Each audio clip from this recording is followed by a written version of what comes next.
Thank you, Mr. Chairman. Ms. Marcos, can I just start with you? You testified a moment ago to Senator Butler that every child gets a Know Your Rights presentation. Is that correct?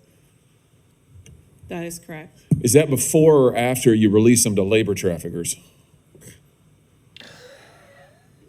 Senator, every child that comes into our care gets a Know Your Rights presentation as well as... Have you read these New York Times reports, these stories, the series of stories the New York Times has done on the children who are in your care? Have you read them? Yes, I have.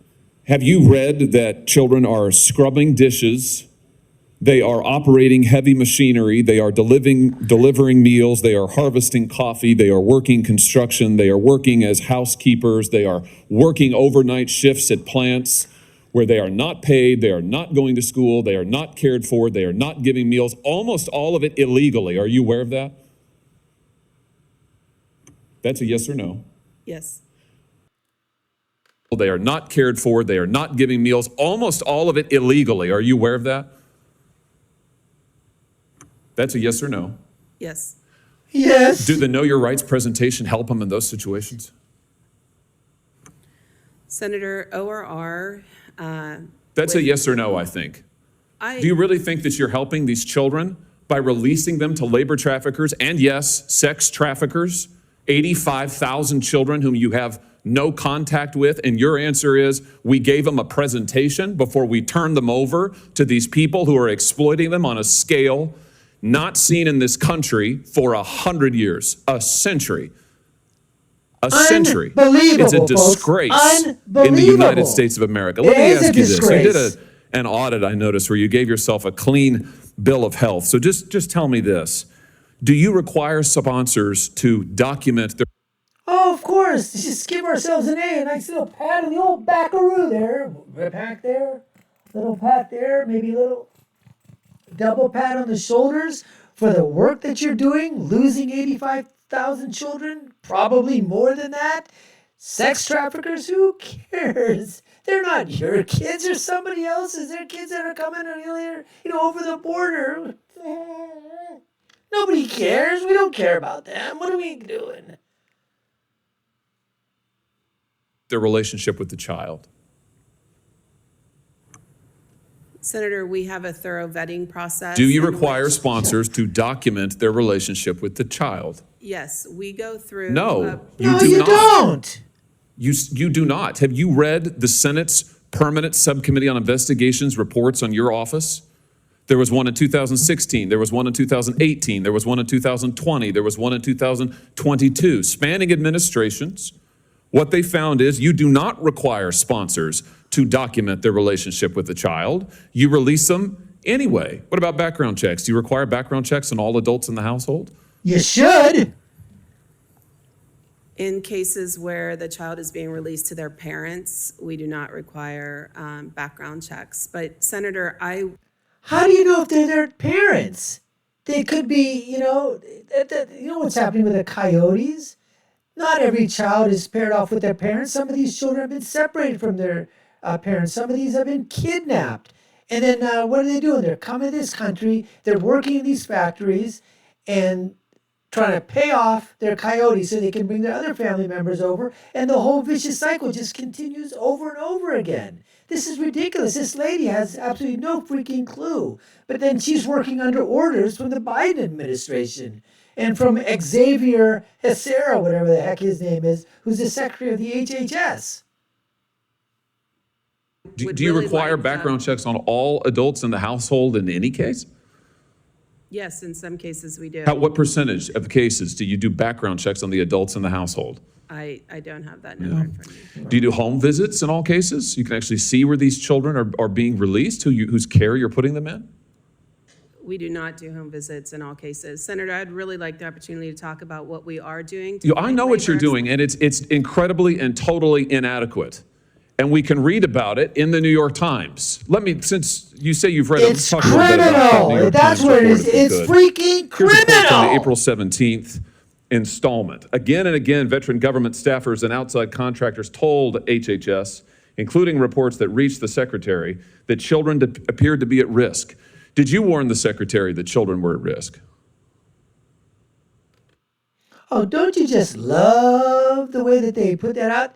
They appeared to be at risk. They just appeared to be at risk. We're not really sure. We lost 85,000, probably a little bit more, but who's counting? One or two here or there? What's the big difference?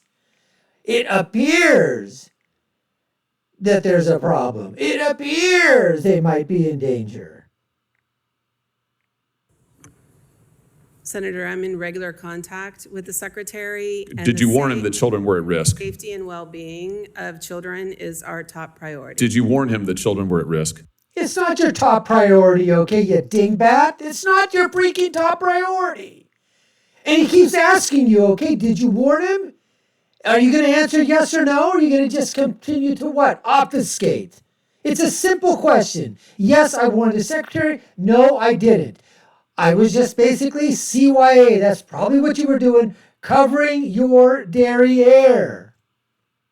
I'm not going to get into the conversations I've had. There You're you go. You're under oath, and this is an oversight hearing. And I'm we not need gonna to know get what into you're that doing because you're conversation manifestly with not the doing your job. secretary. Did you warn him Senator, that children were at risk? Do you believe that children are at risk? Let's start with that. Yes. Okay. Did you warn the secretary? Senator, I'm not going to get into the specifics of my conversation, but I would like the opportunity Why to wouldn't talk you about- warn the secretary that children were at I would risk? like the opportunity to talk about what we Let's are look at what the doing. secretary said to you. I love Hawley, baby. Keep going, The other one, Josh. James. Do it, Josh. Come on, Josh. Put the next poster up there, Josh. That one. At least 5 HHS staff members said they were pushed out after raising concerns about child safety. Mr. Becerra, that's the secretary, told the ORR director, that's you, right, that if she could not increase the number of discharges, he would find someone who could. And then he went on to say that if Henry Ford had run his plants like this, he would never have become famous and rich. This is not the way you do an assembly line. Get the kids out, run them through, get them out to those sponsors, those traffickers. Why didn't you resign when he said this? Do you think that this is morally acceptable? She does. I joined ORR in September of 2022. I believe that was reported prior to my arrival, but I cannot speak This is from to, an article this year. I can't speak to what the secretary.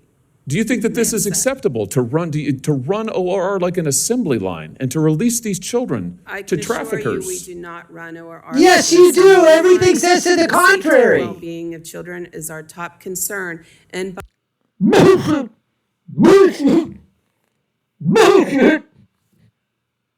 Plainly, it is not your top concern because you have managed to lose 85,000 of them. And the Times knows where they are, or 2/3 of them, and they're with labor traffickers. It's unbelievable. Let me just ask you this. How many kids right now, of the 430,000 approximately, unaccompanied children have crossed the border under this administration? It's an astounding number. How many are you in regular contact with right now? 0. Senator, we have a number of different providers across the country who But what's the provide number? What's the different- number? How many of you are you in? You said child welfare is your top concern. What's the number? I don't have the specific numbers. How can you not know? Why Because- would you come to this hearing and not know? Respectfully, if you would like us to. Unbelievable, folks. Unbelievable. These people always, these witnesses, they don't want to come freaking prepared because they don't have the answers. And if they did have the answers, they're not the ones that they want to give everybody. That's the problem that's occurring here. Senator Hawley, good for him. He dressed down this witness. The problem is that they're on the hot seat for like what, 15, 20 minutes, a half an hour, whatever. Most of these witnesses, they really don't give a damn. They really don't. The senators, the congressmen, they write letters to them saying that we need you to give us this paperwork. They sit there waiting in their offices day after day, week after week, month after month. And then when the hearing comes up, what do you hear these people say? Oh, they didn't have the paperwork today, the day of the hearing. No. But they told me, they promised it would be there tomorrow when I'm not here. I mean, these people are unbelievably inept. They're corrupt. They are disgusting. They have no, I mean, they just don't care about anything. And to not care about children is absolutely unfathomable. It's just absolutely, I mean, there are words that we could say, but, I don't want to get, taken off the air here. But these guys are just, they've totally, effed up the situation here, big time. Anyways, folks, thanks for taking the time to watch. You've been watching the Dr. Nasir Shaikh Show. I've been your host, Dr. Nasir, the doctor of the democracy, the MD of the Republic. If you haven't done so already, check out our videos that we have. The links are up there. Subscribe to the channel. You know what to do. I'll give you my final thoughts, which is, when you're right, you're right. When you're left, you're wrong. We'll see you again next time, folks. Take care and stay safe.